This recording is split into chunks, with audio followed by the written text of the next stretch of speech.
Malam itu udara terasa hangat, membawa aroma melati dari taman belakang yang sengaja ditata Kania untuk menyempurnakan hari istimewanya. Di dalam rumah megah bergaya modern minimalis itu, alunan musik jazz yang lembut mengalir di antara denting gelas kristal dan gumam percakapan para tamu.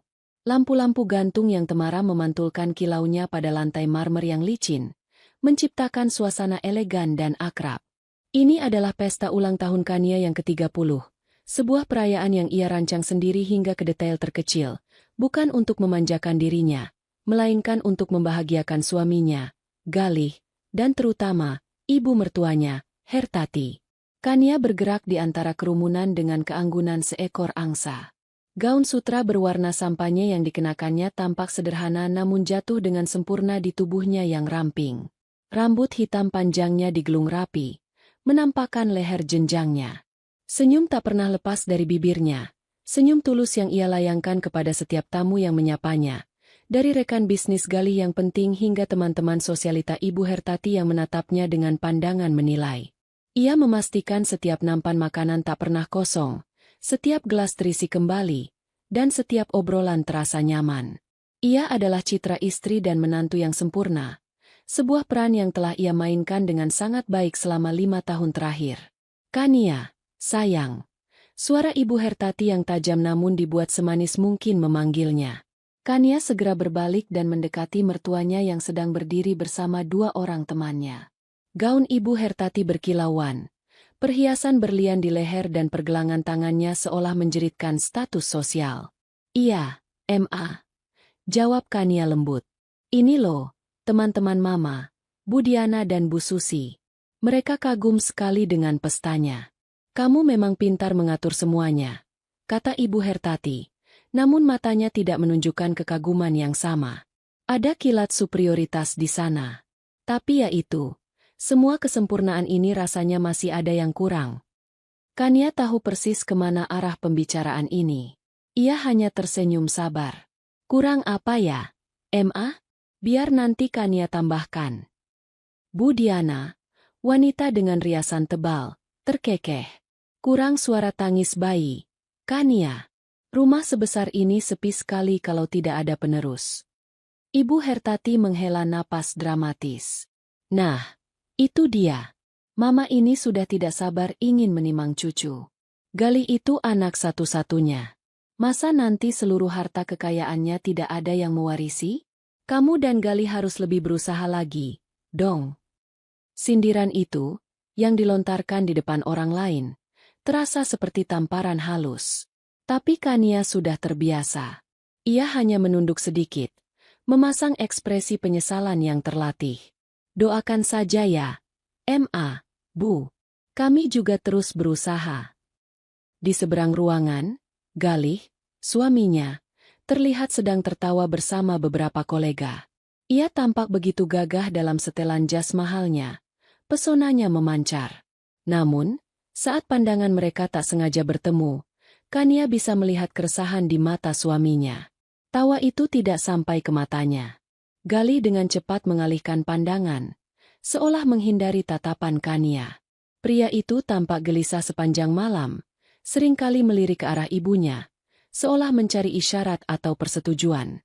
Kania melanjutkan tugasnya sebagai tuan rumah, menyapa seorang teman lama yang datang. Pestamu luar biasa, Kania, puji sahabatnya, Rina. Tapi, apa kamu baik-baik saja? Aku lihat ibu mertuamu tadi. Kania tersenyum. Kali ini senyumnya sedikit lebih tulus. Aku baik-baik saja, Rin. Kamu tahu sendiri Mama Hertati seperti apa. Sudah jadi makanan sehari-hari. Kamu terlalu sabar, Kania. Galih juga. Kenapa dia diam saja setiap kali ibunya menyindirmu? Mungkin dia tidak mau memperkeruh suasana, jawab Kania, sebuah alasan yang bahkan terdengar kosong di telinganya sendiri. Di dalam hatinya, ia tahu Galih bukan tidak mau, tapi tidak berani. Galih adalah anak mama sejati.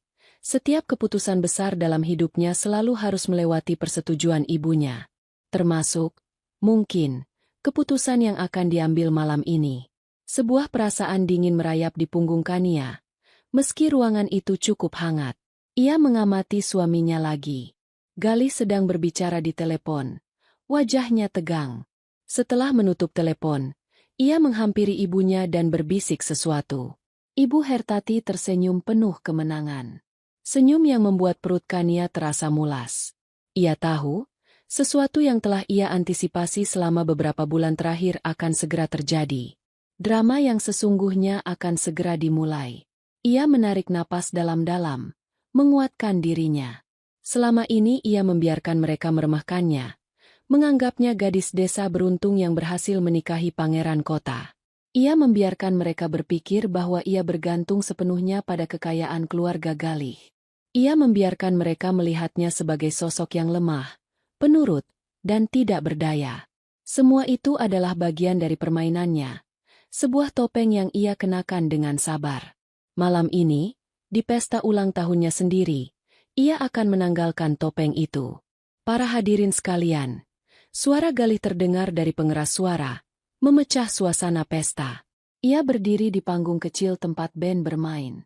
Terima kasih sudah datang di hari yang spesial untuk istri saya, Kania. Semua mata tertuju pada Galih, lalu pada Kania. Kania memasang senyum bangga, berjalan mendekati panggung seolah ia adalah istri yang paling bahagia di dunia.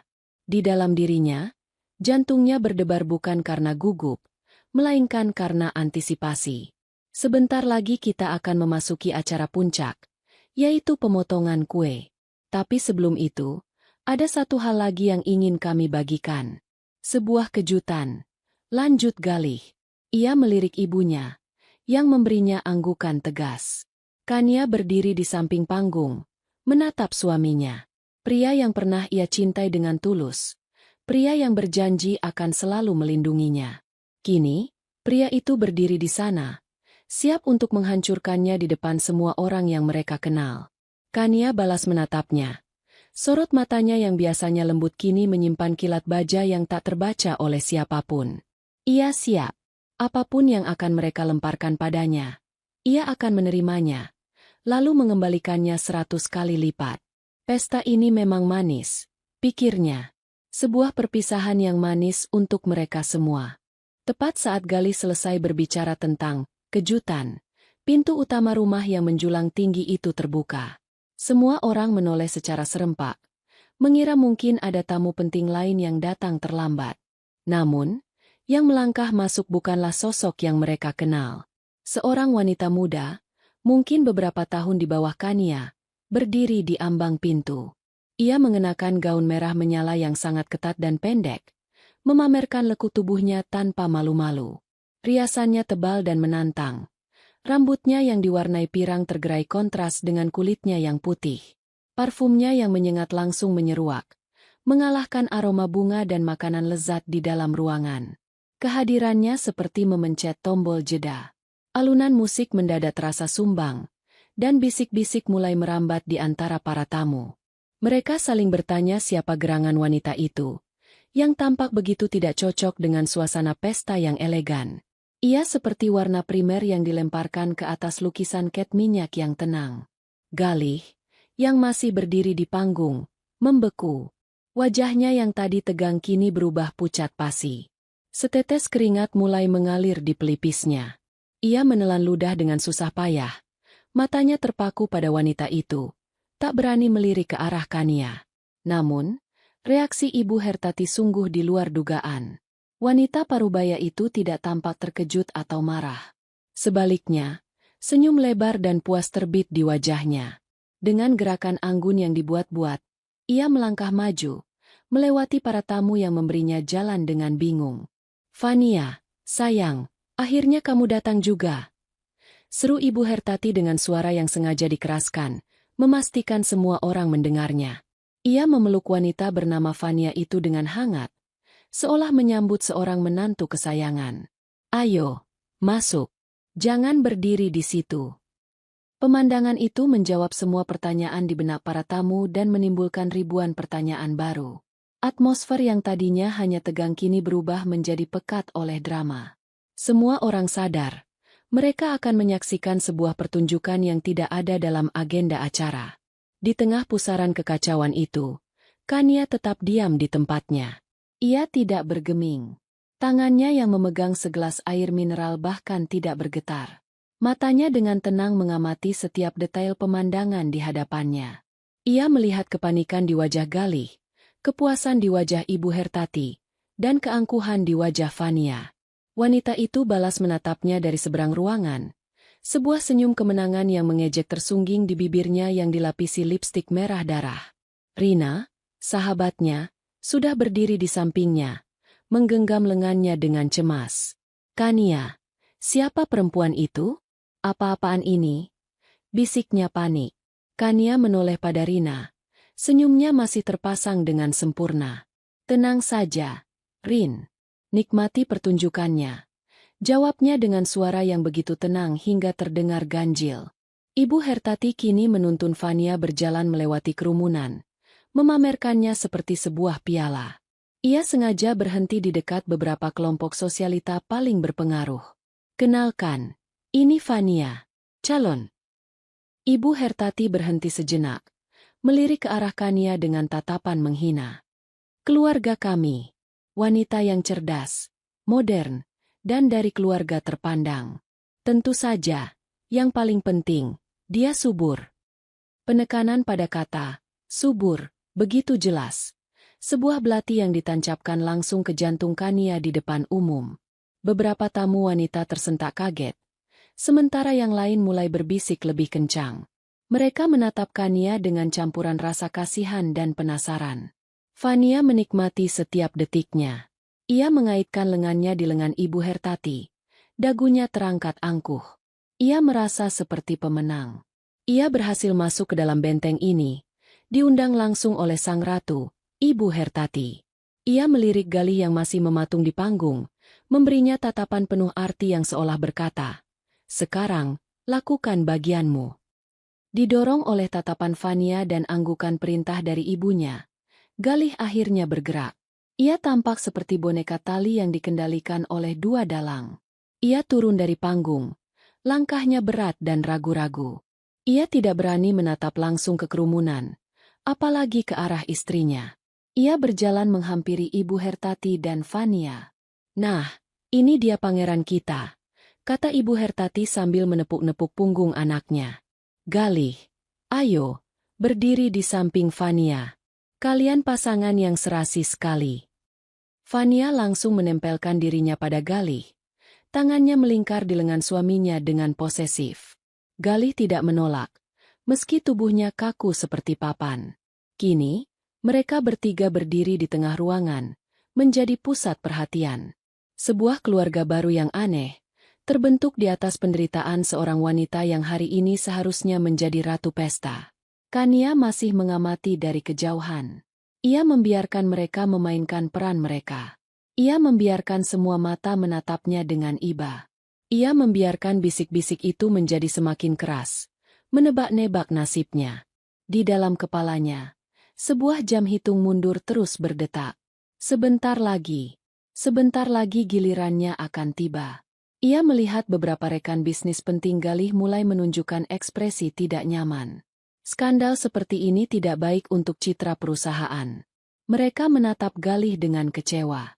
Mereka mengenalkannya sebagai wanita yang cerdas dan berkelas, yang seringkali membantu Galih dalam negosiasi informal saat jamuan makan malam. Melihatnya dipermalukan seperti ini membuat mereka kehilangan respek pada Galih. "Baiklah, karena kejutannya sudah datang." Suara Ibu Hertati kembali terdengar. Kali ini ia sudah memegang mikrofon yang entah dari mana datangnya.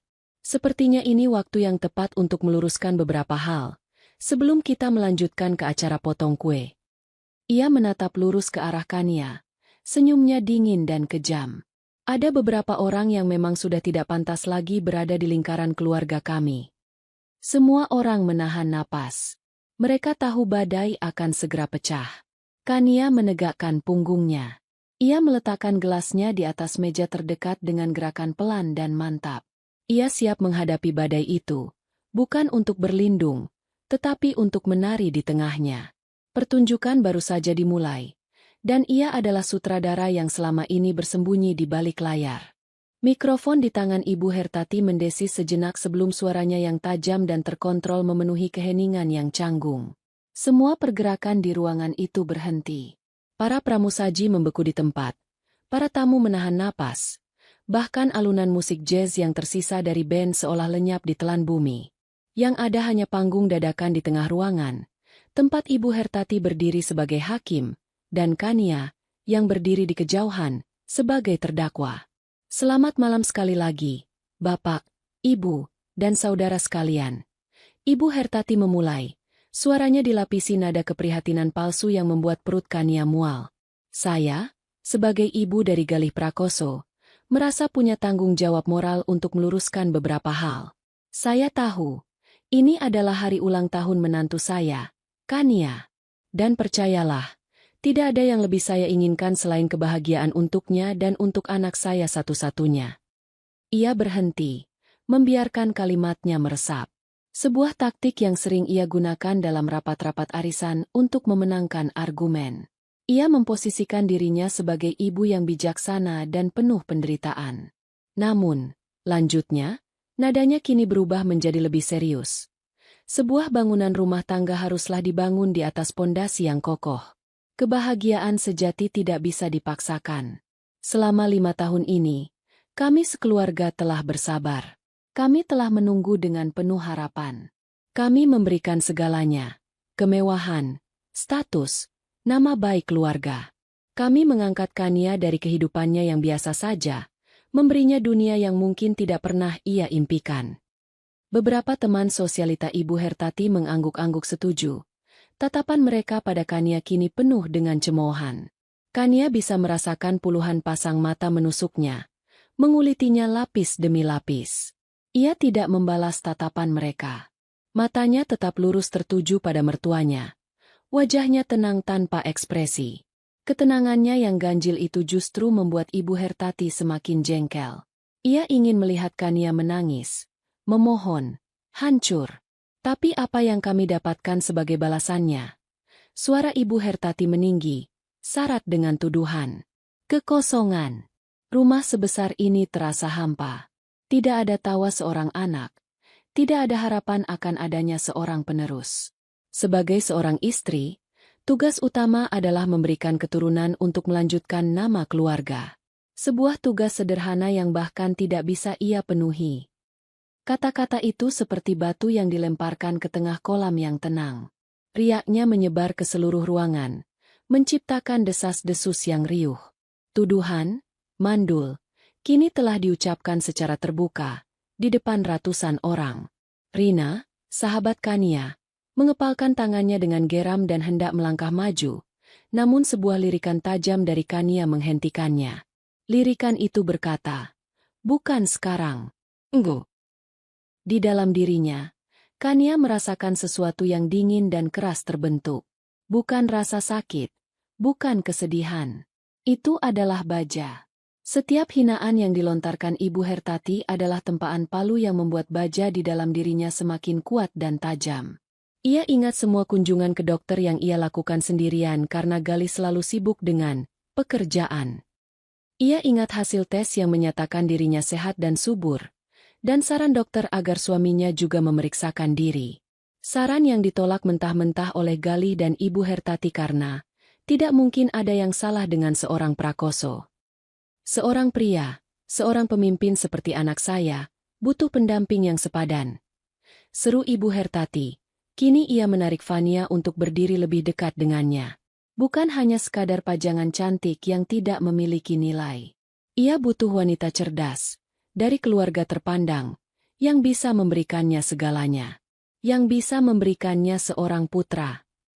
Kemudian, dalam sebuah gerakan teatrikal yang paling kejam, Ibu Hertati meletakkan tangannya di atas perut Fania yang masih rata.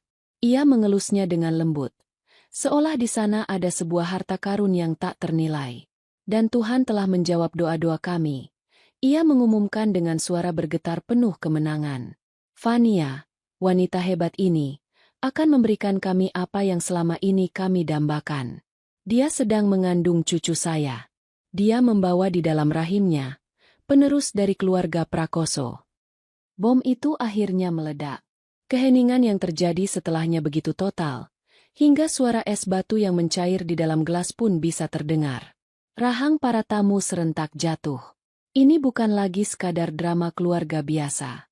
Ini adalah sebuah skandal perselingkuhan, kehamilan di luar nikah, dan penghinaan publik yang dilakukan dengan begitu terencana dan brutal. Galih tidak berani mengangkat wajahnya. Ia menatap ujung sepatunya yang mengkilap seolah itu adalah benda paling menarik di dunia. Ia adalah seorang pengecut yang bersembunyi di balik rok ibunya. Fania, sebaliknya, mengangkat dagunya lebih tinggi. Senyum kemenangan terpampang jelas di wajahnya. Ia melirik Kania, tatapannya penuh dengan superioritas. Seolah berkata, "Aku menang, kamu kalah." Dan Kania? Ia hanya berdiri di sana. Ia melihat semua itu. Ia melihat suaminya yang lemah, ibu mertuanya yang kejam, dan wanita simpanan suaminya yang angkuh.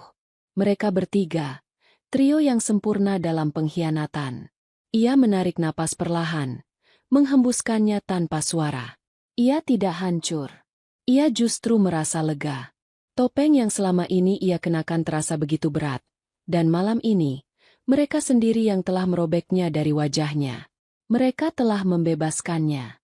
Dan mereka sama sekali tidak tahu monster apa yang baru saja mereka lepaskan. Setelah ledakan pengumuman dari Ibu Hertati, keheningan yang mencekam itu terasa berlangsung selamanya. Setiap orang di ruangan itu menjadi patung, membeku dalam pose terkejut mereka masing-masing. Ibu Hertati, dengan senyum puas di wajahnya, melepaskan mikrofon dari dudukannya dan dengan sengaja menyodorkannya kepada Galih. Gerakan itu adalah sebuah perintah tanpa kata, sebuah penyerahan tongkat estafet dalam maraton penghancuran Kania. Galih menatap mikrofon di tangan ibunya seolah itu adalah seekor ular berbisa. Tangannya gemetar hebat saat ia menerimanya. Logam dingin itu terasa membakar telapak tangannya yang berkeringat. Ia kini menjadi pusat perhatian. Lampu sorot tak kasat mata menyorot tepat ke arahnya. Semua orang menunggunya bicara. Menunggu apa yang akan ia lakukan setelah perselingkuhan dan kehamilan simpanannya diumumkan oleh ibunya sendiri. Ia melirik Fania, yang menatapnya dengan pandangan menuntut. Lalu ia melirik ibunya, yang memberinya tatapan tajam yang memerintah. Tidak ada jalan untuk mundur. Ia telah terpojok, dikepung oleh konsekuensi dari kelemahannya sendiri. Akhirnya, dengan keberanian yang ia kumpulkan dari sisa-sisa harga dirinya, ia memutar tubuhnya untuk menghadap Kania. Itu adalah sebuah kesalahan. Saat matanya bertemu dengan mata Kania, semua kalimat yang telah ia siapkan di kepalanya lenyap seketika.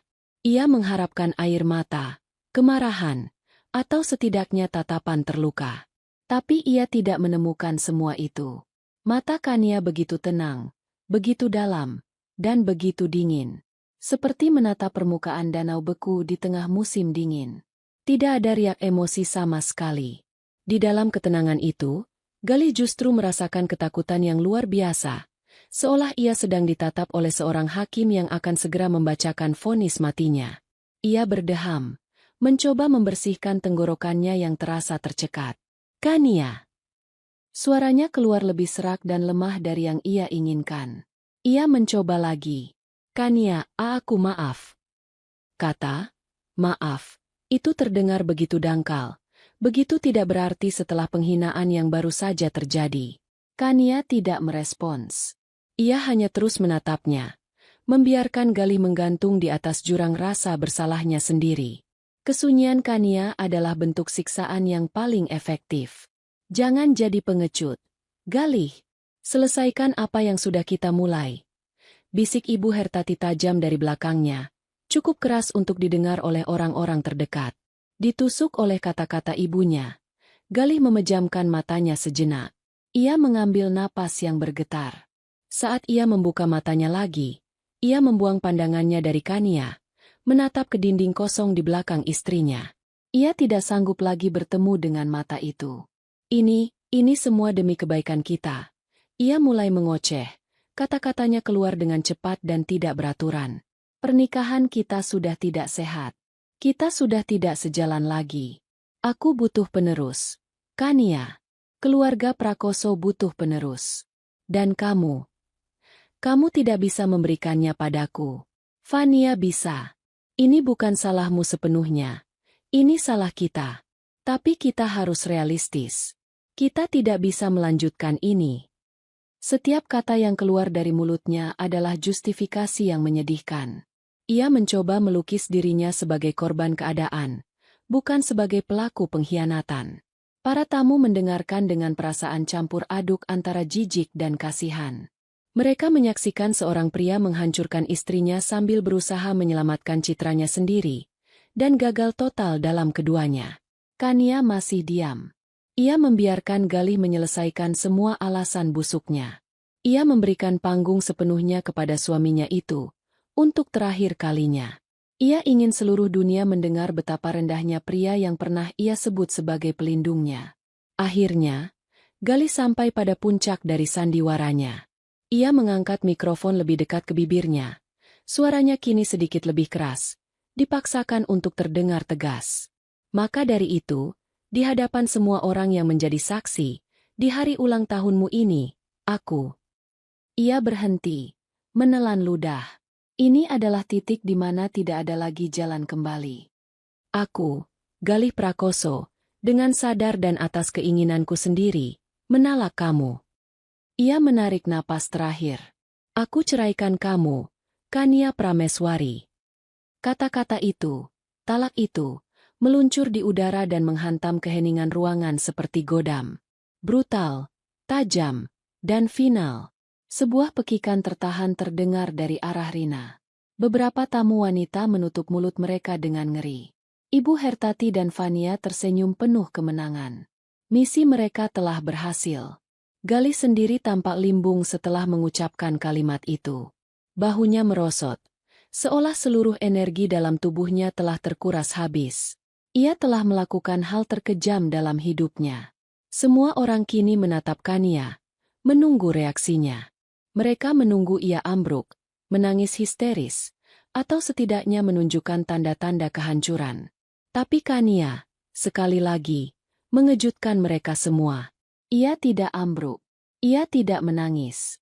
Setelah beberapa detik yang terasa seperti selamanya, ia memberikan sebuah anggukan kecil. Hanya sebuah anggukan. Anggukan yang pelan, tenang, dan penuh perhitungan. Itu bukan tanda kekalahan. Itu adalah tanda persetujuan. Seolah ia berkata, "Baiklah, urusanmu sudah selesai. Sekarang giliranku." Lalu, ia melakukan sesuatu yang tidak terduga. Dengan langkah yang mantap dan punggung yang tegak lurus, ia mulai berjalan maju. Bukan untuk pergi meninggalkan ruangan dengan malu. Bukan untuk menyerang Fania atau Galih. Ia berjalan lurus ke arah panggung kecil itu, ke arah mikrofon yang baru saja digunakan untuk menceraikannya. Setiap langkahnya terasa berat dan penuh makna, dan keheningan di ruangan itu semakin pekat, dipenuhi oleh antisipasi yang luar biasa. Badai belum selesai. Badai yang sesungguhnya baru akan dimulai. Setiap langkah Kania menuju panggung kecil itu terasa seabad. Suara hak sepatunya yang mengetuk lantai marmer menjadi satu-satunya bunyi di dalam ruangan yang hening membisu. Para tamu yang tadi berdiri bergerombol, kini refleks menyingkir, memberinya jalan seolah ia adalah seorang ratu yang berjalan menuju singgasananya. Tatapan mereka tak lagi berisi rasa kasihan, melainkan rasa penasaran yang luar biasa.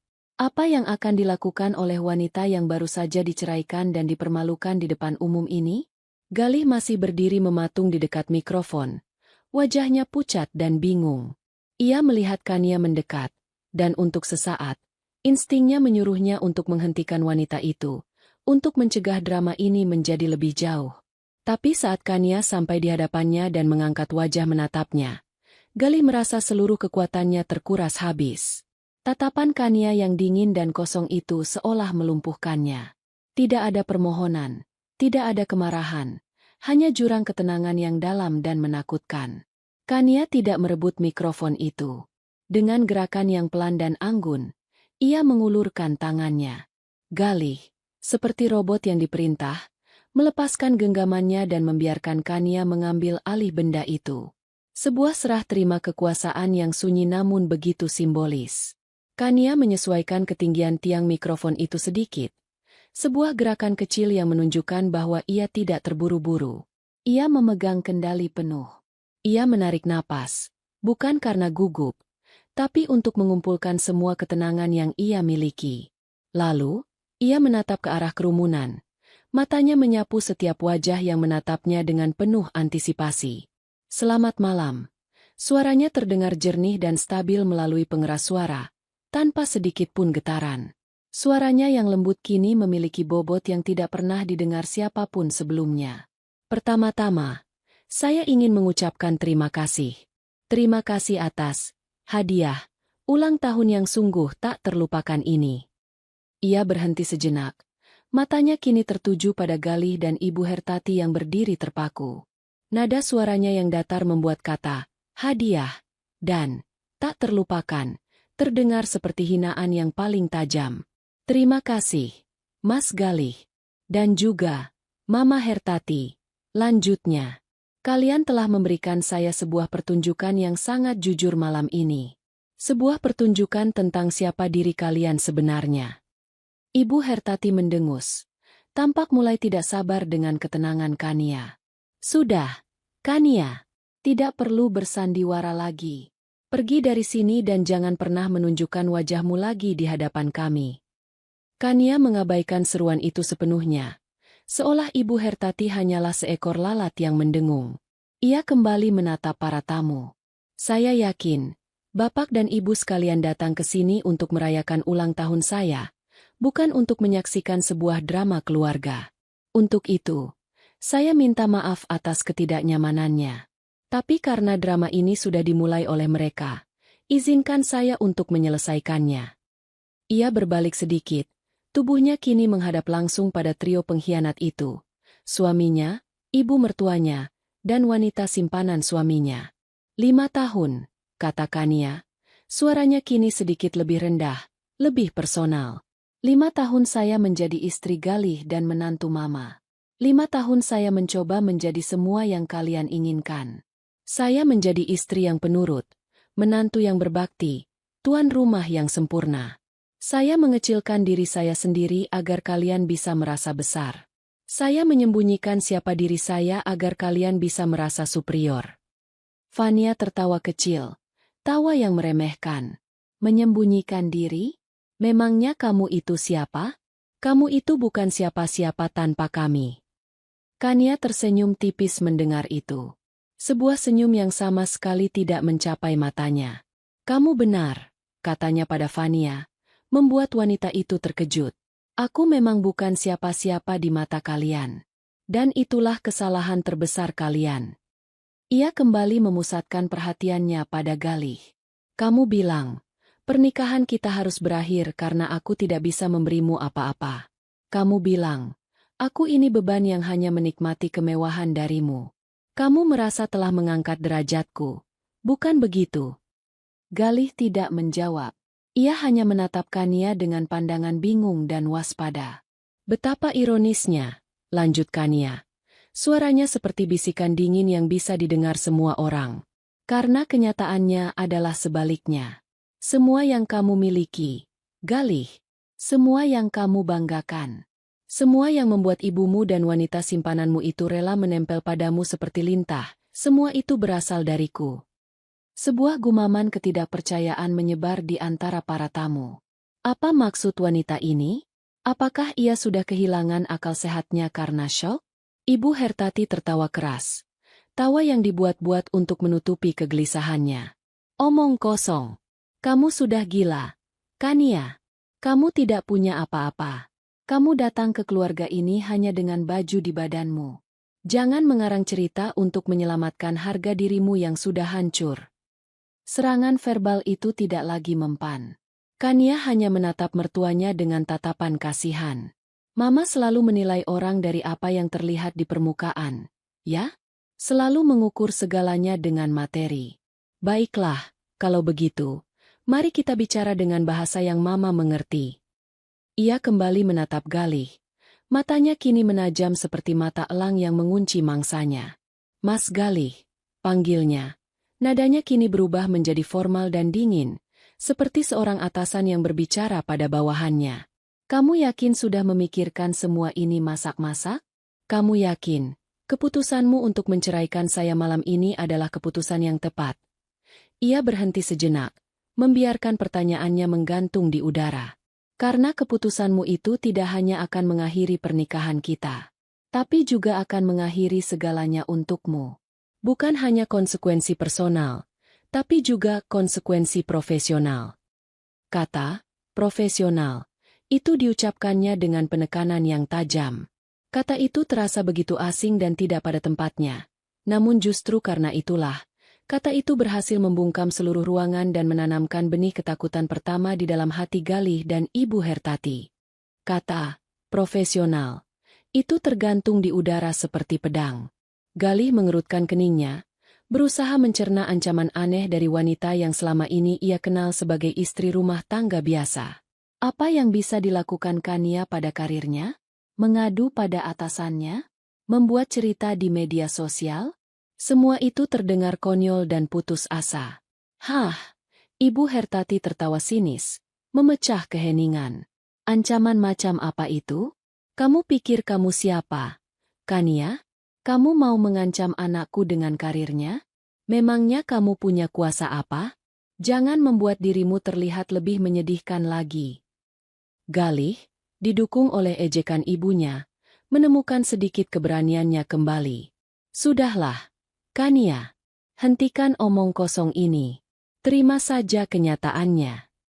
Omong kosong? Kania mengulang kata itu. Sebuah senyum misterius terukir di bibirnya. Baiklah, mari kita lihat. Siapa yang sebenarnya bicara omong kosong malam ini? Ia mengalihkan pandangannya dari mereka, menyapu kerumunan tamu sampai matanya menemukan sosok seorang pria parubaya yang tenang, mengenakan setelan sederhana namun berpotongan sempurna. Pria itu, Pak Wisnu, telah berdiri diam di dekat pilar besar sejak awal pesta, mengamati segalanya tanpa ekspresi. Tidak ada yang memperhatikannya. Mereka mengira ia hanya salah satu staf atau panitia. Padahal, ia adalah tangan kanan Kania, pengacara sekaligus orang kepercayaannya. Pak Wisnu, panggil Kania.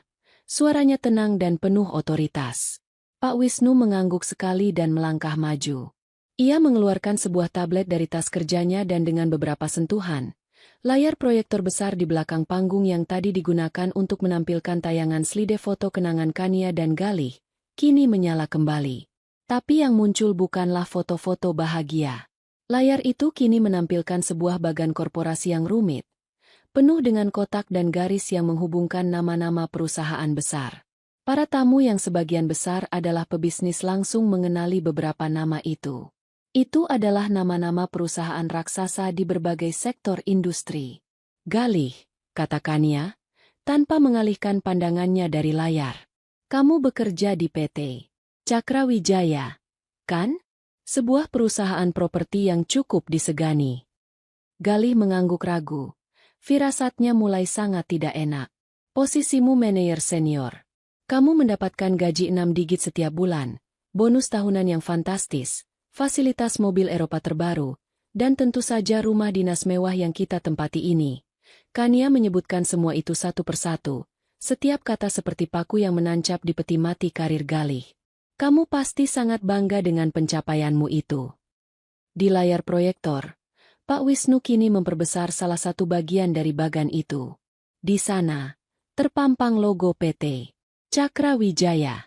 Namun, di atasnya ada sebuah garis yang menghubungkannya ke sebuah kotak yang lebih besar, sebuah perusahaan induk bernama Prameswari Holdings. Suara napas tertahan terdengar dari seluruh ruangan.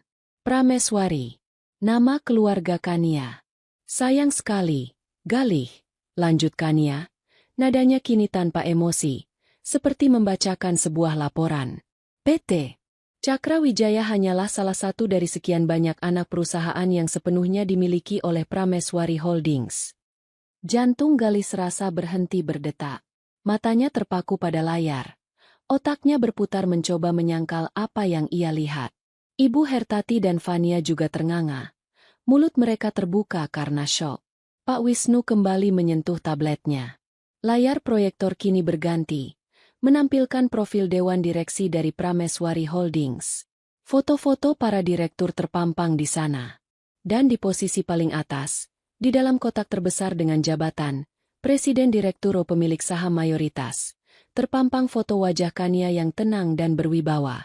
Di bawahnya tertulis sebuah nama yang membuat dunia Galih runtuh seketika. Kania Prameswari. Keluarga saya membangun perusahaan ini dari nol. Suara Kania kembali terdengar. Kini menjadi narasi dari kehancuran suaminya. Saat ayah saya meninggal 3 tahun lalu, saya mewarisi dan mengambil alih kepemimpinannya secara penuh. Saya sengaja meminta Pak Wisnu untuk mengatur semuanya secara diam-diam.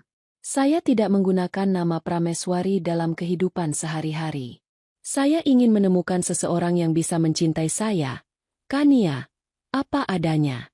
Bukan Kania Prameswari, pemilik salah satu korporasi terbesar di negeri ini. Ia berhenti sejenak, menatap Galih dengan tatapan penuh kekecewaan. Ternyata, saya gagal total dalam memilih pasangan hidup. Galih terhuyung mundur. Tangannya mencengkeram dadanya yang terasa sesak. Semua kepingan puzzle kini menyatu di kepalanya dengan cara yang paling mengerikan. Kemudahan karirnya yang melesat cepat, persetujuan kredit rumah yang begitu mudah, semua fasilitas yang ia nikmati. Semua itu bukan karena kehebatannya. Semua itu adalah pemberian dari wanita yang baru saja ia ceraikan. Ia bukan pangeran yang menyelamatkan gadis desa. Ia adalah seekor semut yang hidup di atas remah-remah kue milik sang ratu. Jadi, saat aku mengatakan ada konsekuensi profesional, kata Kania, suaranya kini kembali tajam dan menusuk. Inilah yang aku maksud. Ia menatap lurus ke mata Galih. Pak Wisnu, tolong segera hubungi Direktur Personalia. Proses surat pemberhentian dengan tidak hormat atas nama Galih Prakoso, efektif sejak malam ini. Alasannya, 1. Pelanggaran etika berat dengan menjalin hubungan terlarang yang merusak citra perusahaan. 2. Penyalahgunaan aset dan fasilitas perusahaan untuk kepentingan pribadi non-kedinasan. Lalu, ia mengalihkan tatapan dinginnya pada Ibu Hertati yang wajahnya sudah sepucat mayat. Dan Mama, saya turut berduka. Semua kartu kredit tambahan, keanggotaan klub elit, dan fasilitas lainnya yang terhubung dengan akun perusahaan atas nama anak Mama, akan dinonaktifkan dalam 5 menit ke depan. Informasi itu, kejutan yang luar biasa, ditambah dengan konsekuensi yang dijatuhkan secara instan dan tanpa ampun, menjadi beban yang terlalu berat untuk ditanggung. Galih merasakan kepalanya berputar hebat. Lantai marmer di bawahnya seakan bergoyang. Suara Kania terdengar berdengung di telinganya. Ia melihat wajah istrinya yang kini tampak begitu asing dan berkuasa. Lalu semuanya menjadi gelap. Tubuhnya lemas dan ambruk ke lantai dengan suara gedebuk yang keras. Galih. Pekik Ibu Hertati histeris. Ia menatap anaknya yang tergeletak tak sadarkan diri. Lalu menatap Kania dengan pandangan ngeri. Dunia yang ia bangun di atas kesombongan dan kekayaan menantunya kini hancur berkeping-keping dalam sekejap. Rasa syok dan kehilangan yang luar biasa membuat napasnya sesak.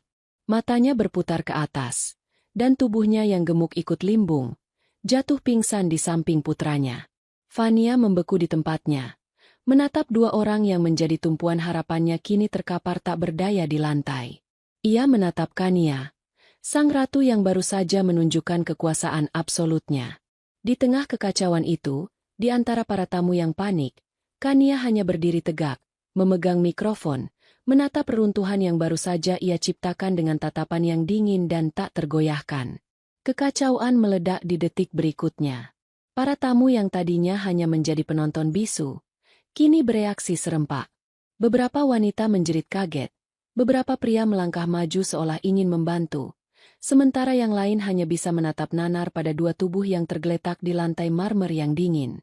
Galih dan Ibu Hertati, dua sosok yang 5 menit lalu begitu angkuh dan berkuasa, kini tak lebih dari tumpukan daging yang tak berdaya.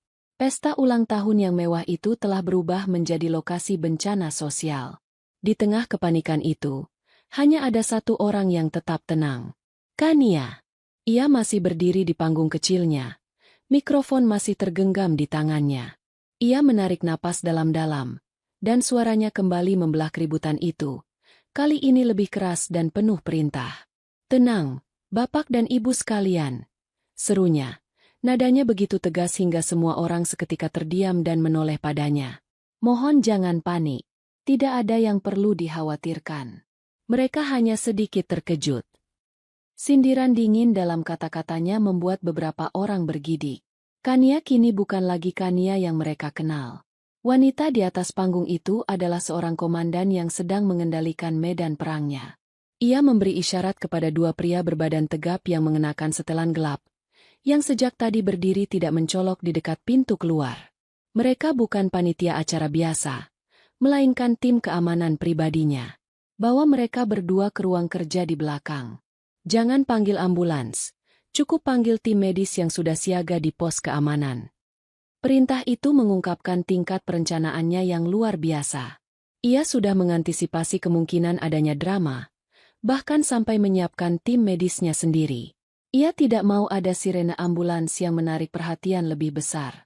Masalah ini akan ia selesaikan secara internal, di dalam kerajaannya sendiri.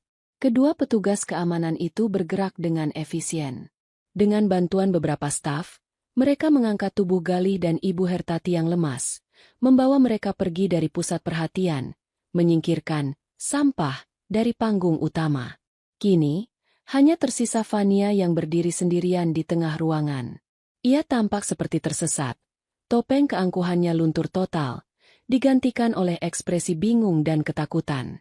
Dunianya, yang ia kira akan segera naik ke puncak, ternyata dibangun di atas fondasi pasir yang baru saja ambles. Ia menatap Kania. Matanya memancarkan kepanikan. Kania balas menatapnya. Tapi tatapannya tidak mengandung kemarahan atau kebencian. Tatapannya kosong, dingin, seolah sedang menatap perabot yang tidak ia sukai. Nona Fania, panggil Kania. Suaranya kembali tenang. Saya rasa pertunjukan Anda malam ini sudah selesai. Dan sepertinya, tumpangan pulang Anda sedang tidak dalam kondisi yang baik. Penghinaan itu begitu telak. Kania bahkan tidak menganggapnya sebagai ancaman, hanya sebagai gangguan kecil yang harus disingkirkan. Kania lalu melirik salah satu petugas keamanan yang tersisa. Tolong, antarkan nona ini ke pintu keluar. Pastikan dia tidak salah jalan dan tidak membawa apapun yang bukan miliknya dari properti saya. Fania tersentak seolah ditampar. Diusir. Ia diperlakukan tidak lebih dari seorang penyusup. Wajahnya memerah karena malu dan marah, tapi ia tidak berani melawan. Tatapan mata petugas keamanan yang dingin dan postur tubuhnya yang mengintimidasi membuatnya ciut. Tanpa sepatah kata pun, ia membalikkan badan dan berjalan dengan langkah cepat yang dipaksakan, dikawal oleh petugas itu, meninggalkan pesta dengan cara yang paling memalukan. Sang calon ratu telah diusir dari istana bahkan sebelum ia sempat mendudukinya. Setelah semua drama selesai dibersihkan, Kania kembali menghadap para tamunya. Ia meletakkan mikrofon di dudukannya, lalu turun dari panggung. Bapak dan ibu sekalian, katanya dengan suara normal, namun semua orang masih mendengarkan dengan saksama. Sekali lagi, saya mohon maaf yang sebesar-besarnya atas insiden yang kurang menyenangkan ini. Anggap saja ini sebagai bagian dari program bersih-bersih rumah. Sekarang, drama sudah selesai. Ia tersenyum tipis. Silakan. Nikmati kembali hidangan dan minumannya. Band, tolong lanjutkan musiknya. Perintahnya seperti sihir. Band yang tadinya berhenti bermain, kembali mengalunkan musik jazz yang lembut. Para pramusaji kembali bergerak menawarkan minuman. Para tamu, setelah beberapa saat yang canggung, mulai kembali berbincang, meskipun topik utama mereka kini sudah jelas. Suasana pesta kembali hidup, namun dengan energi yang sama sekali berbeda. Rasa kasihan dan cemoohan terhadap Kania telah menguap, digantikan oleh rasa kagum, hormat, dan sedikit rasa takut. Mereka baru saja menyaksikan seorang wanita yang mereka kira seekor domba, berubah menjadi seekor singa betina yang merebut kembali wilayahnya. Rina dan beberapa teman dekat Kania segera menghambur ke arahnya. Kania! Ya Tuhan! Kania!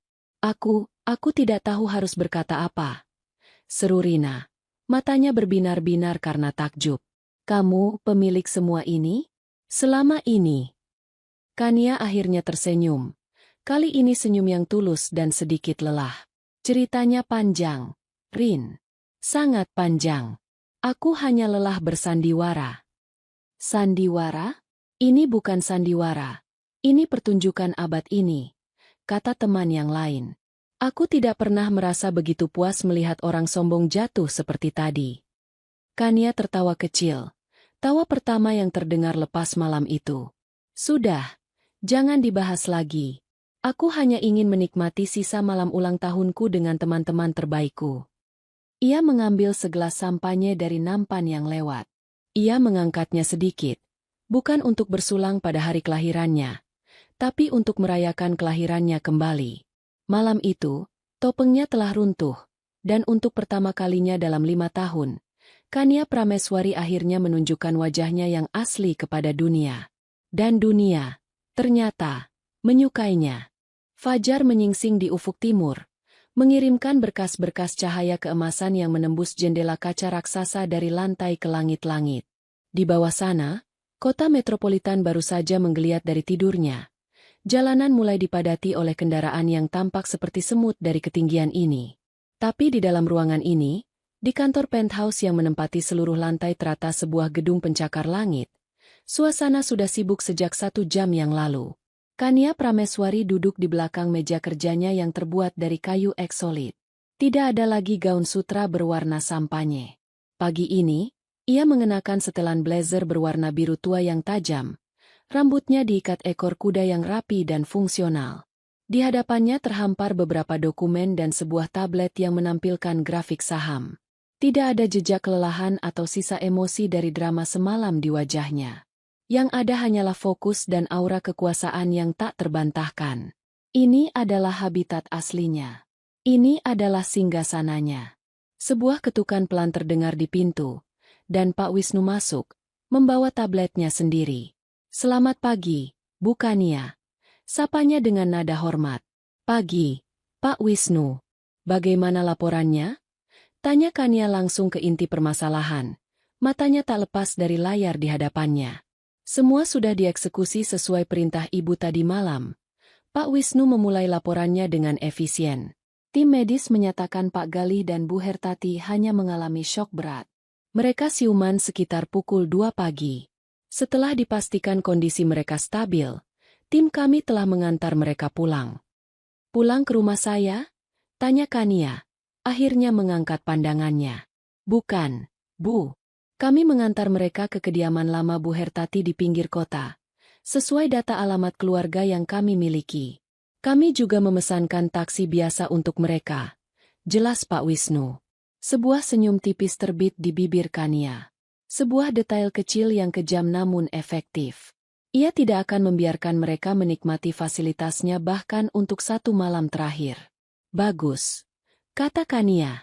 Lalu bagaimana dengan aset? Tim kami sudah bekerja sepanjang malam. Mobil Mercedes atas nama fasilitas direksi untuk Pak Gali sudah ditarik dari garasi rumah Ibu subuh tadi. Semua kartu kredit korporat dan kartu tambahan atas nama Bu Hertati sudah diblokir permanen pada pukul 11:15 tadi malam.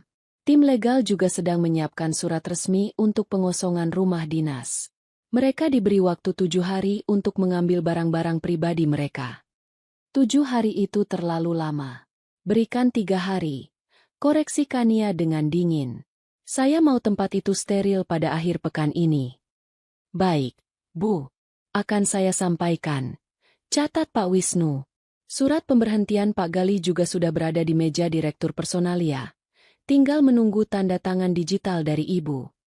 Di tengah laporan itu, ponsel pribadi Kania yang tergeletak di meja bergetar. Layarnya menyala, menampilkan nama Galih. Pria itu pasti sudah sadar sepenuhnya dan mulai merasakan dampak dari perbuatannya. Kania menatap nama itu selama beberapa detik. Ada sekelumit perasaan aneh di dalam dadanya. Sisa-sisa kenangan dari 5 tahun yang sia-sia. Ia membayangkan kepanikan Galih, kebingungannya, mungkin penyesalannya. Tapi semua itu terasa begitu jauh sekarang. Seperti menonton film tentang kehidupan orang lain. Ia tidak mengangkatnya. Ia juga tidak menolaknya. Ia hanya membiarkan panggilan itu berdering hingga mati dengan sendirinya. Lalu, dengan satu gerakan ibu jari yang mantap, Ia membuka kontak itu dan menekan tombol blokir. Selesai. Tidak ada lagi akses.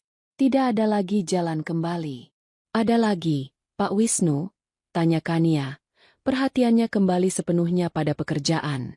Mengenai posisi manajer senior yang ditinggalkan Pak Galih, Bu. Beberapa kepala divisi sudah menanyakan penggantinya untuk menjaga kelancaran proyek yang sedang berjalan. Sudah ada di pikiran saya. Jawab Kania cepat. Promosikan Bu Indah dari divisi perencanaan. Kinerjanya luar biasa selama 2 tahun ini, tapi selalu terhalang oleh laporan subjektif dari atasannya. Atasannya, tentu saja, adalah Galih. Atur pertemuan saya dengannya setelah makan siang nanti. Pak Wisnu mengangguk kagum. Bosnya tidak hanya menghukum, tapi juga langsung memperbaiki kerusakan dan memberikan keadilan bagi orang yang pantas. Satu hal terakhir, Bu. Mengenai perceraian. Tim pengacara saya sudah siap. Mereka menyarankan untuk mengajukan gugatan secepatnya. Mengingat tidak ada perjanjian pranikah, Pak Galih mungkin akan mencoba menuntut harta Gonogini. Kania tertawa kecil. Tawa yang sinis. Harta Gonogini? Harta apa yang mau dia tuntut? Semua yang kami miliki selama 5 tahun ini tercatat sebagai aset perusahaan. Rekening banknya sendiri mungkin isinya tidak seberapa setelah dikurangi cicilan gaya hidupnya. Pastikan tim pengacara kita menekankan hal itu. Saya tidak mau memberikan 1 sen pun padanya. Ini bukan perceraian. Ini pemutusan hubungan kerja. Baik, Bu. Sangat jelas. Setelah Pak Wisnu keluar, Kania bangkit dari kursinya. Ia berjalan ke arah jendela kaca raksasa itu, menatap kerajaannya yang terhampar di bawah. Badai semalam terasa begitu dahsyat, tapi pagi ini, langit begitu cerah. Ia telah berhasil membuang parasit yang selama ini menggerogoti hidupnya. Mungkin ada sedikit rasa kehilangan atas ilusi cinta yang pernah ia percayai. Tapi perasaan itu tenggelam oleh gelombang kebebasan dan kekuatan yang luar biasa. Badai telah berlalu. Dan kini, sang ratu siap untuk kembali membangun kerajaannya, sendirian, dan jauh lebih kuat dari sebelumnya. Waktu tidak menyembuhkan semua luka. Terkadang, ia hanya mengupas lapisan kebohongan, menampakkan borok kebenaran yang ada di bawahnya. Bagi Galih dan ibunya, waktu adalah algojo yang bekerja dengan sangat lambat, menyiksa mereka hari demi hari dengan kenyataan baru yang lebih buruk dari hari sebelumnya. 1 bulan setelah malam pesta yang menghancurkan itu, Galih mendapati dirinya duduk di tepi ranjang reot di sebuah kamar kos sempit di pinggiran kota. Bau apak dari dinding yang lembab menusuk hidungnya, kontras dengan aroma penyegar ruangan otomatis yang dulu selalu terpasang di setiap sudut mansionnya. Di hadapannya, laptop sewaan menampilkan puluhan email penolakan kerja. Namanya, Galih Prakoso, telah menjadi racun. Berita tentang skandal di pesta itu menyebar lebih cepat dari api di kalangan pebisnis. Tidak ada perusahaan terkemuka yang mau menyentuh seorang manajer yang dipecat secara memalukan oleh istrinya sendiri, yang ternyata adalah bosnya. Ia dicap sebagai pria tak beretika, lemah, dan bodoh. Cap yang mustahil untuk dihapus. Setiap hari adalah pengulangan dari keputusasaan. Ia akan bangun, memakan mie instan, lalu menghabiskan sisa harinya mengirim lamaran kerja ke perusahaan-perusahaan kecil yang bahkan tidak ia lirik sebelumnya, dan tetap saja, tidak ada jawaban. Penyesalan menggerogotinya tanpa henti. Ia tidak hanya merindukan kemewahan. Ia merindukan rasa hormat, rasa aman, dan ironisnya, ia merindukan Kania. Ia merindukan ketenangan yang dibawa Kania, senyum sabarnya. Caranya mengatur segalanya hingga sempurna tanpa pernah mengeluh. Ia baru sadar, selama 5 tahun ia hidup seperti seorang raja, bukan karena kehebatannya, tapi karena kemurahan hati ratu yang menyamar sebagai pelayan. Ponselnya berdering, menampilkan nama ibunya. Galih menghela napas lelah sebelum menjawab. Bagaimana, Galih? Sudah dapat kerja? Suara Ibu Hertati terdengar serak dan penuh tuntutan, tanpa nada keibuan sama sekali. Belum. Ma. Susah. Jawab Galih singkat. Susah. Susah. Kamu ini laki-laki bagaimana? Lihat keadaan kita sekarang. Mama harus menjual gelang berlian terakhir Mama hanya untuk bayar tagihan listrik. Hardik ibunya dari seberang telepon. Ini semua karena kamu terlalu lembek. Kalau saja kamu lebih tegas dari dulu. Amarah Galih yang terpendam akhirnya meledak. Salahku? Ini semua rencana Mama, kan? Mama yang bawa Fania ke pesta. Mama yang menyuruhku menceraikan Kania di depan semua orang. Mama yang bilang kita akan hidup lebih jaya setelah ini. Aku hanya mencoba memberikan yang terbaik untukmu. Wanita mandul seperti Kania itu tidak ada gunanya. Dan lihat sekarang apa yang kita dapat dari calon menantu pilihan Mama, itu. Teriak Galih. Sebelum akhirnya menutup telepon dengan kasar. Hubungannya dengan ibunya kini tak lebih dari ajang saling menyalahkan yang melelahkan. Di bagian kota yang lain, di dalam rumah tuanya yang terasa sesak, Ibu Hertati membanting ponselnya ke sofa. Dinding rumah yang dulu terasa nyaman, kini seolah menghimpitnya. Ia telah mencoba menghubungi teman-teman sosialitanya, mencoba bergabung dalam arisan mereka, tapi semua orang tiba-tiba sibuk. Teleponnya jarang dijawab, pesannya hanya dibaca. Ia telah menjadi paria, bahan gosip terpanas yang semua orang bicarakan di belakangnya. Wanita sombong yang dipermalukan oleh menantunya sendiri yang ternyata seorang konglomerat. Cerita itu terlalu menarik untuk dilewatkan, dan terlalu memalukan bagi Ibu Hertati untuk dihadapi. Harga dirinya, satu-satunya harta yang ia kira tak ternilai, kini hancur berkeping-keping. Sementara itu, Fania akhirnya menemukan alamat kos Galih. Ia datang bukan dengan simpati, tapi dengan amarah. Jadi di sini kamu bersembunyi? Semprotnya begitu Galih membuka pintu. Apa-apaan ini? Kamu janji akan memberiku apartemen mewah, mobil, kehidupan yang layak. Bukan kandang tikus seperti ini. Galih menatapnya dengan pandangan kosong. Aku tidak punya apa-apa lagi. Fania, kamu lihat sendiri. Aku tidak peduli. Itu urusanmu. Kamu sudah menghamiliku. Kamu harus tanggung jawab. Galih tertawa. Tawa yang kering dan tanpa humor. Hamil? Oh ya, tentang kehamilanmu itu. Aku ingin kita memeriksakannya ke dokter bersama-sama. Memastikan anakku sehat. Wajah Fania seketika berubah pucat. Ia tidak menyangka Galih akan meminta itu. Untuk apa? Aku tahu aku hamil. Aku hanya ingin memastikan, desak Galih. Matanya menatap tajam. Mulai melihat celah dalam kebohongan Fania.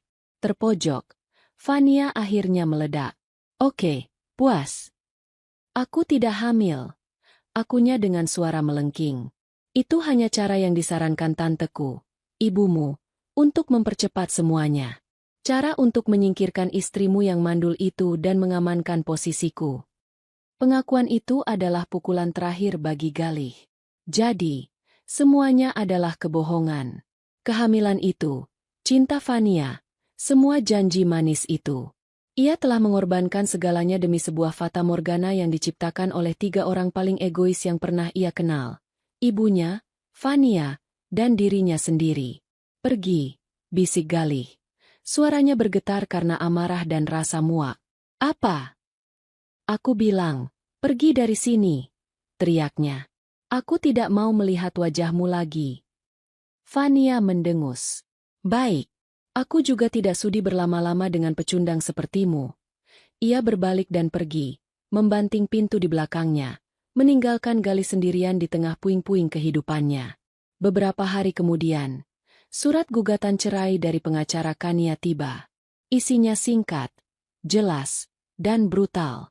Kania tidak menuntut apa-apa, tapi juga tidak memberikan apa-apa. Semua aset yang pernah Galih nikmati terbukti milik perusahaan. Ia keluar dari pernikahan itu sama seperti saat ia masuk ke dalamnya.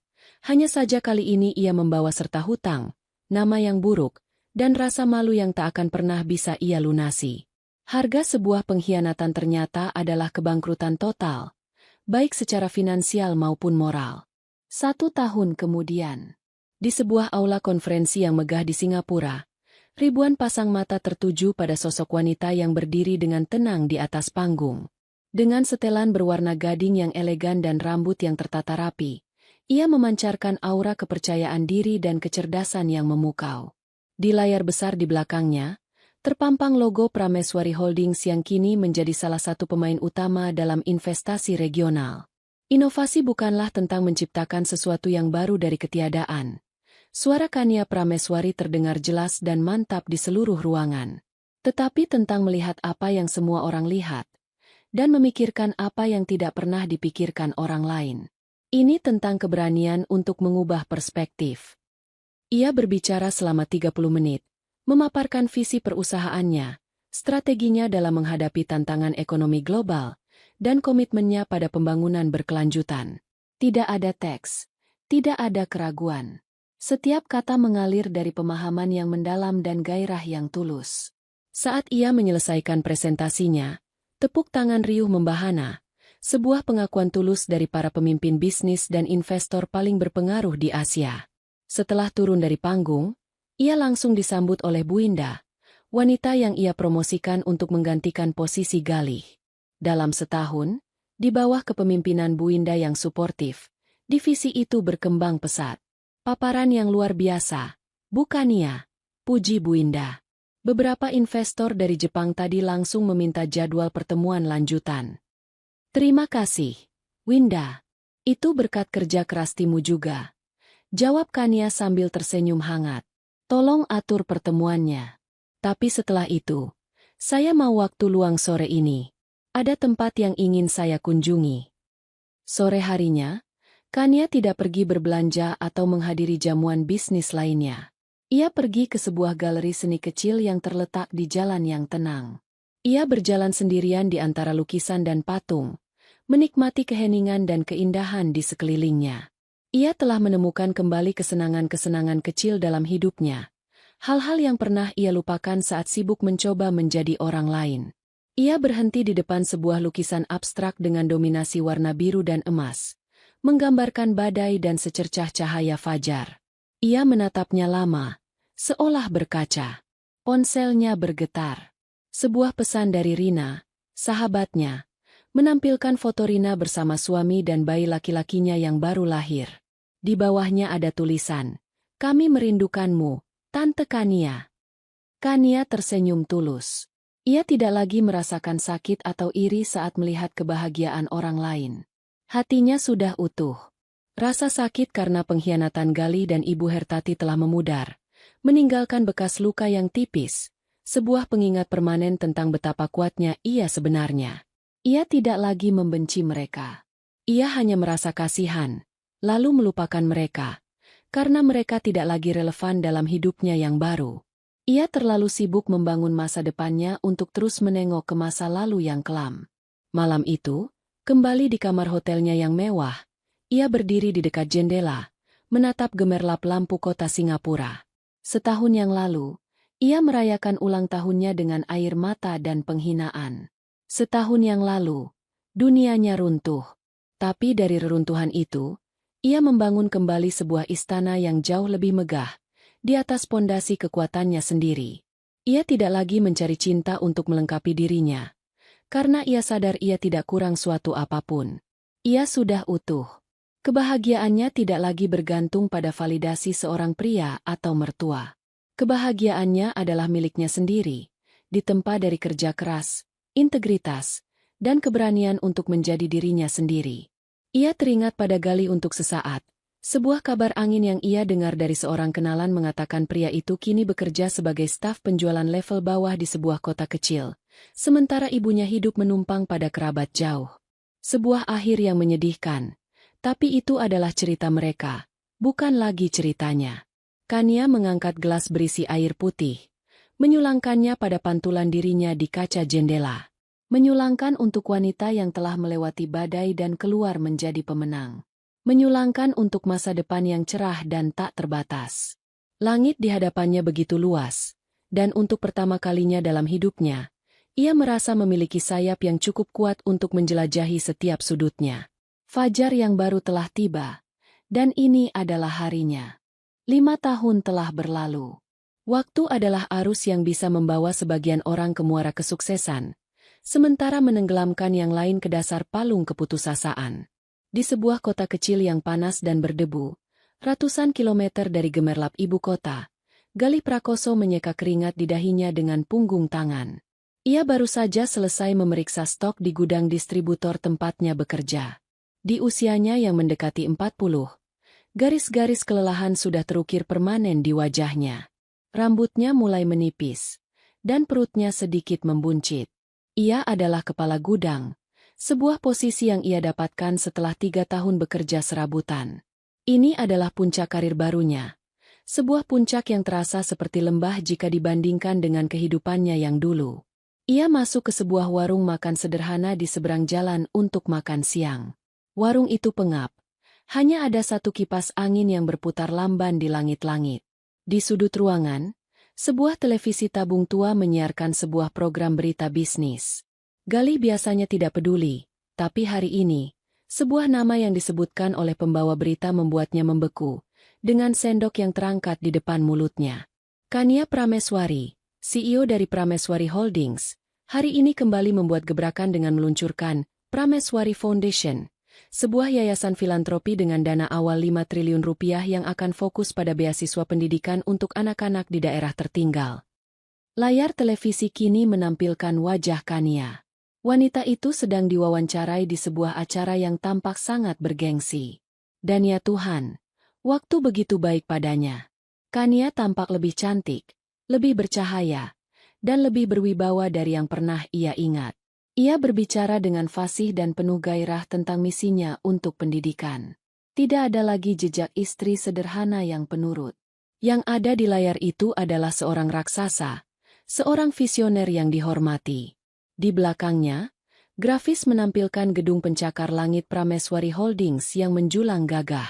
Galih menatap layar itu dari kursinya yang reot di warung yang bau asap rokok. Ia melihat wanita yang pernah tidur di sampingnya. Wanita yang pernah ia hina sebagai beban, kini sedang mengubah dunia. Sementara ia, pria yang dulu merasa begitu superior, hanya bisa menatapnya dari jauh, dari dasar kehidupannya yang gagal. Untuk pertama kalinya dalam 5 tahun, perasaan yang menghantamnya bukanlah amarah atau iri. Itu adalah sebuah penyesalan yang begitu dalam dan menghancurkan, hingga napasnya terasa sesak. Ia akhirnya melihat semuanya dengan jelas, tanpa filter kesombongan atau pengaruh ibunya. Ia ingat betapa sabarnya Kania saat ia pulang telat, betapa cerdasnya saran-saran Kania tentang pekerjaannya yang dulu ia abaikan, betapa tulusnya usaha Kania untuk menyenangkan ibunya. Ia menyadari bahwa Kania tidak pernah menyembunyikan hartanya untuk menipunya. Kania hanya ingin dicintai. Sebuah permintaan sederhana yang tidak bisa ia penuhi karena ia terlalu sibuk mencintai dirinya sendiri dan status yang ia kira ia bangun sendiri. Ia telah menukar sebongkah berlian murni dengan sebutir kerikil tajam yang hanya bisa melukai. Ia menyelesaikan makannya tanpa bisa merasakan apa-apa. Sepanjang perjalanan kembali ke gudang, bayangan wajah Kania di televisi terus menghantuinya. Ia telah kehilangan segalanya, dan ia tahu persis siapa yang harus disalahkan. Pria bodoh yang menatap balik dari pantulan kaca spion motor bututnya. Malam itu, ia pulang ke rumah kontrakan kecil yang ia sewa bersama ibunya. Ibu Hertati kini adalah seorang wanita tua yang sakit-sakitan dan pemarah. Kehilangan status sosial dan kemewahan telah merenggut semangat hidupnya. Ia menghabiskan hari-harinya di depan televisi, menonton sinetron murahan dan mengeluhkan nasibnya. "Kenapa wajahmu ditekuk begitu?" tanya ibunya tanpa mengalihkan pandangan dari TV. "Pasti gajimu dipotong lagi." Galih tidak menjawab. Ia duduk di kursi rotan yang sudah usang, menatap dinding yang catnya mengelupas. "Aku melihat Kania di televisi hari ini," katanya pelan, suaranya serak. Ibu Hertati langsung menoleh. Matanya menyiratkan kebencian. Wanita ular itu? Apalagi yang dia pamerkan sekarang? Dia mendirikan yayasan pendidikan, MA, untuk anak-anak miskin. Lanjut Galih. Dia tampak bahagia. Sangat sukses. "Itu semua harta ayahmu. Harta yang seharusnya jadi milikmu," seru Ibu Hertati. Nadanya masih sama seperti 5 tahun lalu. Dan saat itulah Galih akhirnya meledak. Bukan dengan amarah, tapi dengan tawa. Tawa yang terdengar gila dan putus asa. "Milikku? Harta ayahku. Ia tertawa sampai air matanya keluar. Ma, sadarlah. Kita tidak pernah punya apa-apa. Semua itu milik Kania dan keluarganya. Kita ini hanya parasit yang menumpang hidup padanya. Kita serakah, kita sombong, dan kita bodoh. Ia menatap ibunya. Untuk pertama kalinya tanpa filter sebagai anak yang patuh. Kita yang menghancurkan hidup kita sendiri. Aku menghancurkannya saat aku lebih memilih mendengarkan mama daripada membela istriku. Dan mama menghancurkannya saat mama lebih mementingkan gengsi daripada kebahagiaan anak mama sendiri. Kita menukar hidup yang nyaman dan terhormat dengan kehinaan ini, katanya, suaranya kini kembali menjadi bisikan yang penuh kepedihan. Dan untuk apa? Untuk kebohongan dari seorang wanita yang bahkan tidak benar-benar hamil. Kata-kata itu, kebenaran telanjang itu, akhirnya meruntuhkan pertahanan terakhir Ibu Hertati. Putranya, satu-satunya kebanggaannya, telah menyerah. Ia telah mengakui kekalahan total mereka. Tidak ada lagi yang bisa disalahkan. Tidak ada lagi pembenaran. Yang tersisa hanyalah mereka berdua, di dalam rumah kontrakan yang sempit, dikelilingi oleh gema dari masa lalu yang seharusnya bisa begitu indah, namun mereka hancurkan dengan tangan mereka sendiri. Untuk pertama kalinya, Ibu Hertati tidak menjawab. Ia hanya duduk diam. Sementara suara dari sinetron di televisi terdengar begitu palsu dan jauh. 5 tahun setelah badai itu berlalu, kehidupan Kania Prameswari adalah sebuah simfoni yang tenang dan indah. Di sebuah villa peristirahatan di puncak bukit, jauh dari hiruk-pikuk kota, aroma bunga dan daging panggang menguar di udara sore yang sejuk. Suara tawa anak-anak terdengar riang, berkejaran di atas hamparan rumput hijau yang terawat sempurna. Ini adalah taman pribadi Kania. Tempatnya memulihkan jiwa, sebuah surga kecil yang ia bangun untuk dirinya dan orang-orang yang ia sayangi. Kania sedang tertawa, kepalanya sedikit mendongak ke belakang, tawa yang lepas dan tulus. Rina baru saja menceritakan sebuah lelucon tentang anaknya yang berumur 5 tahun. Dan dia bilang, "Ibu, kenapa Om Danu lebih jago masak daripada ayah?" "Aku harus bilang apa coba?" "Bilang saja karena Om Danu belajar dari koki terbaik," sahut seorang pria berperawakan tenang yang sedang dengan terampil membolak-balik sate di atas panggangan. Pria itu adalah Danu, seorang arsitek lanskap yang Kania temui 2 tahun lalu saat merancang salah satu proyek taman kota dari yayasannya. Hubungan mereka terjalin bukan dari dentuman gairah yang membabi buta, melainkan dari percakapan-percakapan panjang di sore hari, dari kekaguman timbal balik atas karya masing-masing, dan dari rasa nyaman yang tumbuh secara perlahan. Danu adalah pria yang teduh. Ia tahu siapa Kania. Ia tahu masa lalunya. Tapi ia tidak pernah terintimidasi oleh itu. Ia jatuh cinta pada pikiran Kania, pada selera humornya yang kering, dan pada kebaikan hatinya yang tulus. "Kamu terlalu memanjakan mereka, Danu," kata Kania sambil tersenyum, berjalan mendekati panggangan. "Anak-anak harus dimanjakan dengan makanan enak dan orang-orang baik," jawab Danu. Matanya menatap Kania dengan kehangatan yang dalam. "Dan kamu butuh lebih banyak bersantai." Kania tidak lagi menghabiskan setiap detiknya untuk bekerja. Ia telah belajar untuk mendelegasikan, untuk percaya pada timnya yang solid. Ia menemukan bahwa kesuksesan sejati bukanlah tentang seberapa banyak uang yang ia hasilkan, melainkan tentang seberapa banyak kehidupan yang bisa ia sentuh. Yayasannya kini telah mengirim ratusan anak ke jenjang pendidikan yang lebih tinggi, membangun sekolah-sekolah di pelosok, dan memberikan harapan di tempat mana asa pernah pudar. Ia menemukan tujuan hidup yang lebih besar dari sekadar memimpin sebuah perusahaan. Sore itu, saat matahari mulai tergelincir di ufuk barat, menciptakan semburat warna jingga di langit, Kania dan Danu berjalan berdua menyusuri jalan setapak di antara barisan bunga mawar. "Tamanmu semakin indah saja," kata Danu sambil menggenggam tangan Kania. Genggamannya terasa pas, hangat dan melindungi. "Karena ada yang merawatnya dengan baik," jawab Kania. Matanya menatap Danu. "Aku tidak hanya bicara tentang bunga, Kania," kata Danu pelan. Ia mengerti makna yang lebih dalam. "Kamu telah membangun kembali semuanya dari tanah yang tandus. Kamu luar biasa." Kania berhenti berjalan. Ia menatap wajah pria di sampingnya.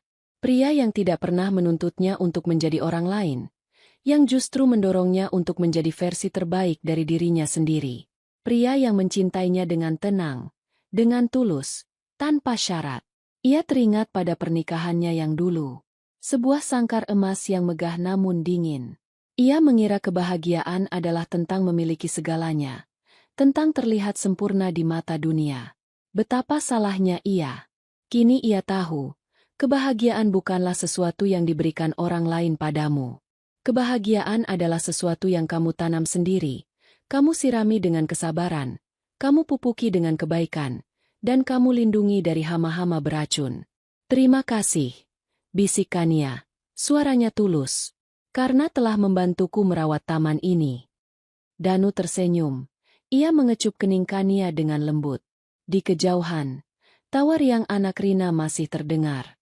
Aroma bunga mawar memenuhi udara. Kania menyandarkan kepalanya di bahu Danu, merasakan kedamaian yang mendalam menyelimuti hatinya. Dulu, ia mengira kebahagiaan adalah sebuah istana megah yang dibangun untuknya. Kini ia sadar, kebahagiaan sejati adalah sebuah taman yang ia tanam dan rawat sendiri, dengan tangan dan hatinya. Sebuah taman yang kini, akhirnya, mekar lebih indah dari apapun yang pernah ia bayangkan. Ia bayangkan. Ia bayangkan. Ia bayangkan. Ia bayangkan. Ia bayangkan.